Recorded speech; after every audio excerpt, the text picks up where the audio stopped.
আসসালামু আলাইকুম। সকলকে আরও একবার ওয়েলকাম করছি আমার চ্যানেল শামিমা লাইফস্টাইলে। কাছে এবং দূরে, দেশ এবং দেশের বাইরে থেকে যে ভাই বোনেরা আমার ভিডিওটি দেখছেন, আশা করছি আল্লাহর রহমতে সবাই ভালো আছেন। আমরাও আলহামদুলিল্লাহ ভালো আছি। বরাবরের মতো নতুন একটা ভিডিও নিয়ে চলে আসলাম, আশা করছি ভালো লাগবে। আজকে আমার ছোট্ট রান্নাঘরের ক্যাবিনেটটা আমি কিভাবে গুছিয়ে রাখি সেই ভিডিওটা আপনাদের সঙ্গে শেয়ার করব। আর একটু রান্নাবান্না, ঘরদুয়ার গোছানো, আমাদের লাইফস্টাইল চ্যানেল, আমরা সারাদিনে যা যা করি সেটাই আপনাদের সঙ্গে শেয়ার করার চেষ্টা করি।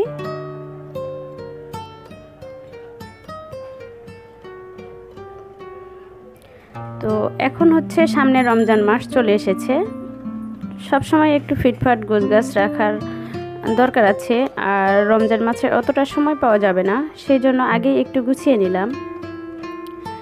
শুকনা বাজারগুলোও মোটামুটি খালি হয়ে গিয়েছে, ঝুড়িগুলা, সেই জন্য পরিষ্কার করে নিচ্ছি। আবার এগুলাতে সুন্দর মতো ভরিয়ে নেব। আর নিচে যে রাইস কুকারটা দেখতে পাচ্ছেন, এটা হচ্ছে আমাদের গ্যাসের সমস্যা হতে পারে, সেই জন্য মা আমাকে পাঠিয়ে দিয়েছে।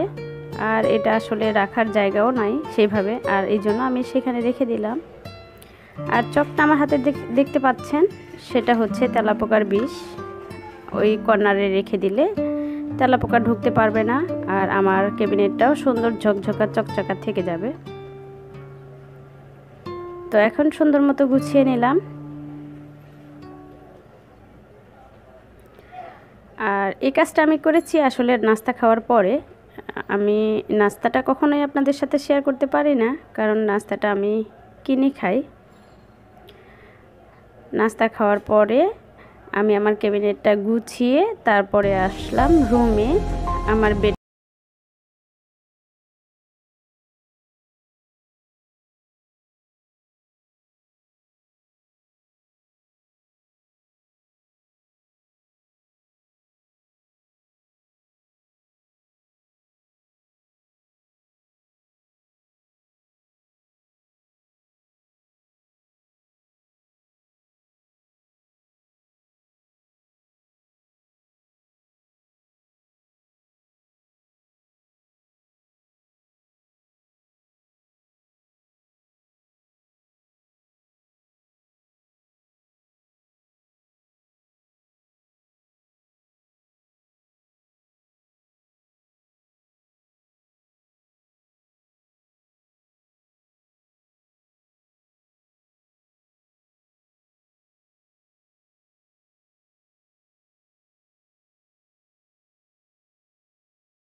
আসলে হচ্ছে রান্নাঘরটা ছোট, এই জন্য কাটাকুটাটা একটু কষ্ট হচ্ছে, আপনারা কিছু মনে করবেন না।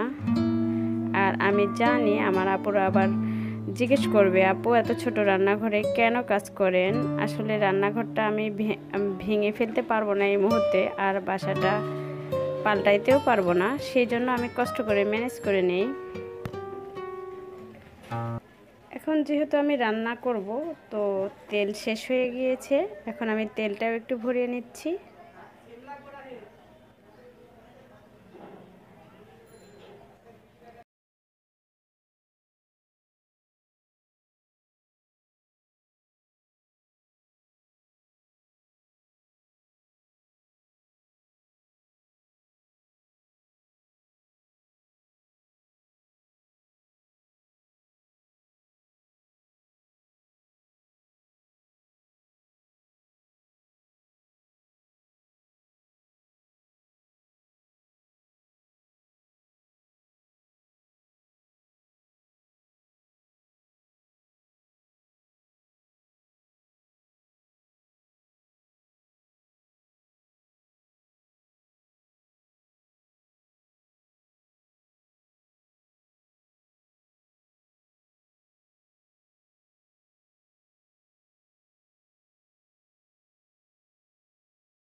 হওয়ার পরে নুডলসটা দিয়ে দিলাম, 1 মিনিট সময় রাখবো।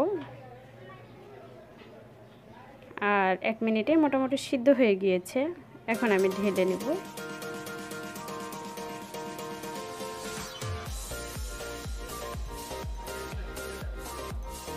এখন হচ্ছে প্যানে তেল দিয়ে নিলাম,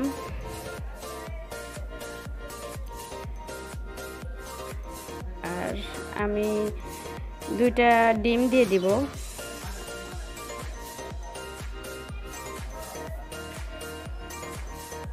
যেহেতু আমি চিকেন ব্যবহার করতেছি, ডিমের পরিমাণটা একটু কমই দিয়ে দিলাম। এখন আমি চিকেনটা ঢেলে দিচ্ছি আর একটু কষিয়ে তারপরে আমি নুডলসটা দিব।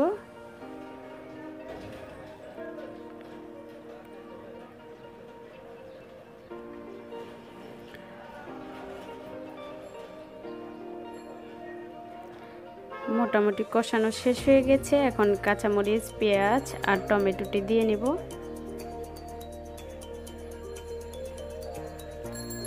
কিছুক্ষণ লাড়াচাড়া করার পরে আমি পাস্তা নুডলসটি ঢেলে দিব।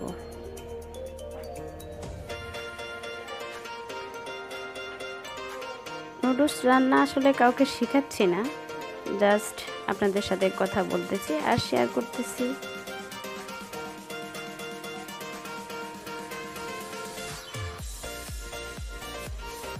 তো এখন আমি ঢেলে নিচ্ছি, আর অর্ধেক মশলা আমি রেখে দিয়েছিলাম, সেটা আমি এখন ব্যবহার করব।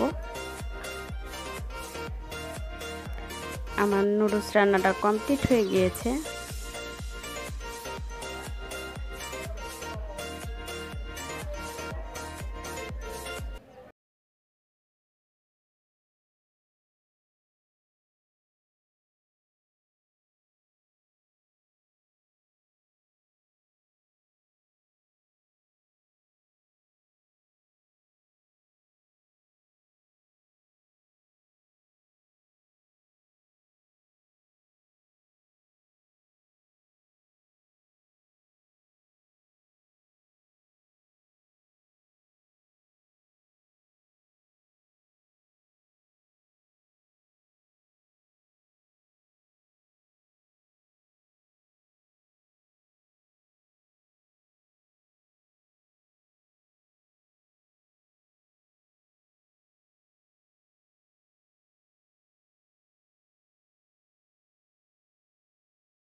অবস্থা, এখন আমি ছিংটাও একটু পরিষ্কার করে ধুয়ে নেব।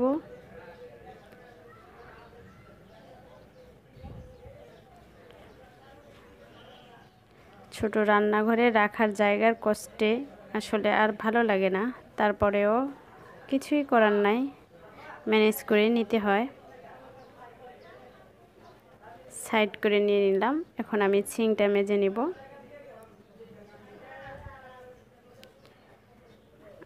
আর ছিংটা মেজে নেওয়ার কারণ, ছিঙে যদি কোনো ময়লা থাকে তাহলে আর বাসন টাসনে উঠবে না, সেই জন্য ছিংটা মেজে নেওয়ার পরে আমি একটা একটা করে সব মেজে নেব। আর এই যে মেজে ঘষে পরিষ্কার করে ছিঙের উপরেই পানি ঝরাইতে রেখে দিয়েছি। আর এই ছোট্ট রান্নাঘরটা আপনাদের সঙ্গে আরেকবার দেখিয়ে দিলাম রমজান উপলক্ষে আমি কিভাবে গুছিয়ে নিয়েছি। আর দেখাইতে দেখাইতে আপনাদের সঙ্গে বিদায় নেই, আগামীতে আবার দেখা হবে। সেই পর্যন্ত সবাই ভালো থাকবেন, সুস্থ থাকবেন, আমাদের জন্য দোয়া করবেন। আর আজকের মতো এখানেই বিদায় নিচ্ছি। আল্লাহ হাফেজ।